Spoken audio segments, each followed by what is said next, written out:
Speaking of the data, where do you obtain the data when you do your research, or how do you obtain it? Well, a real demographer, and perhaps I'm not really a real demographer, does the heavy work, the heavy lifting of compiling statistics. Now, some have done that historically. There have been some brilliant, the so-called Cambridge demographers, who people like Wrigley, who did amazing work with parish records to try and reconstruct what was going on in England in the early 19th century.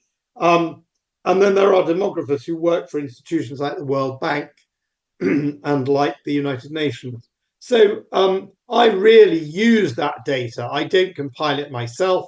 I'm not active in compiling it, but I think those who are making the effort to compile it are the heroes in a way. But at the same time, people drawing the implications, looking at it and understanding what it means, that's also important if we're going to benefit from the knowledge.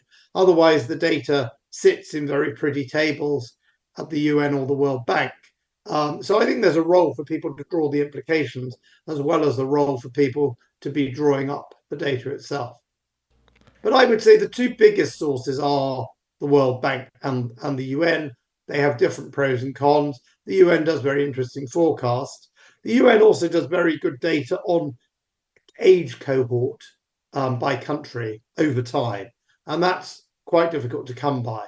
So you have to be fairly eclectic. You have to take your data where you can get it. Sometimes, if you're looking at a particular country, that country will have census data. In the case of the UK, we have ONS, the National Statistics Service. In the case of the US, you've got very good detailed data, some of it official, some of it from people like Pew. So you have to go where you can get it, and you have to be aware of the sources. And of course, critically, you have to know what it is you're looking for, what question you're trying to answer before you dive into the available numbers.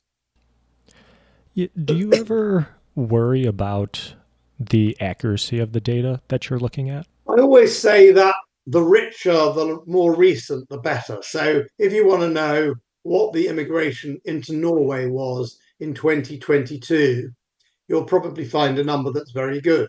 If you want to know what the fertility rate was in Chad in 1970, you will find that data, but it's a bit of a thumb in the air.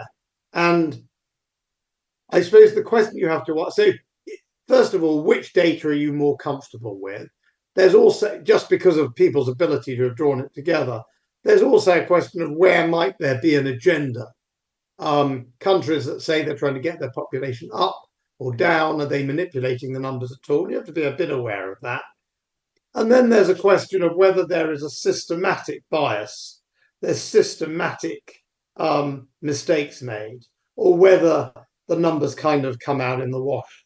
So you need to be a little bit skeptical, but it's not really my job in any kind of detail. Well, I'll put it this way, I'm not qualified to challenge all the data I use. If I did that, I'd never get around to writing the books. But I do think you need to have a little bit of skepticism, but not waste a huge amount of time on it, because I think it's good enough to draw the kind of conclusions that I draw. And also, I think for the general reader, who is my audience, you can make them aware of the shortcomings, but spending half the book talking about whether the fertility rate in China is 1.1 or 1.2 is going to be quite boring to most people and probably of relatively limited importance. Do you think, well, I'll give you this example. When I played American football, we listed our heights and weights on the roster, and being completely honest, we kind of exaggerated a little bit on the heights and weights. So for me, I probably put that I was, 5'10", and I'm not 5'10". I'm shorter than that. And I think we did that to kind of give the impression that maybe we're bigger, stronger, faster, what have you, so the other team would see it and maybe be a little bit intimidated or have to prepare for that. So do you think if countries also kind of do the same thing with their populations, is there a reason that they might do that to make themselves maybe appear like, oh, we have more people, and might intimidate other countries? I think it's quite difficult to do that in a world where there's a lot of skepticism. And it's quite difficult systematically to um, lie, if you like. Um, so it may be easy for, very few countries can do that, I think, with their statistical services and all the people involved. Um, I don't know whether there's a systematic tendency to want to increase your numbers. I mean, take China. I mean, China's a classic case and also a very important case because it's got so many people. Um, on the one hand, they were trying to get their population growth down and reduce fertility to one child per woman. They had the famous one child policy. So were they tweaking it and looking as if they were succeeding at that time, when in fact the fertility rate was a bit higher? They certainly never said it was one. So, but did they undercut it? Are they now overcutting it because they're concerned that the world will worry about their population diminishing from an economic point of view, or the world will see that they're perhaps a bit weaker, or they've got a rapidly diminishing number of young men of military age? I think it's quite difficult in the modern era where these statistics have to be drawn up by large numbers of people to do that in any very significant way. So, maybe if you're North Korea, you can do it. If you're China, I think it's quite difficult. Maybe you can tweak it around the edges.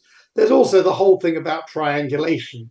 Like, I mean, a classic case was the Palestinian Authority, which it wasn't joined up. And Israelis were pointing out that if the births were as they said they were, and the deaths as they said they were, and the emigration, and then the population wouldn't be as big as they were claiming. So it's quite easy. And you could see why they had a strong motive to say that there were more people, particularly in the West Bank, than there were.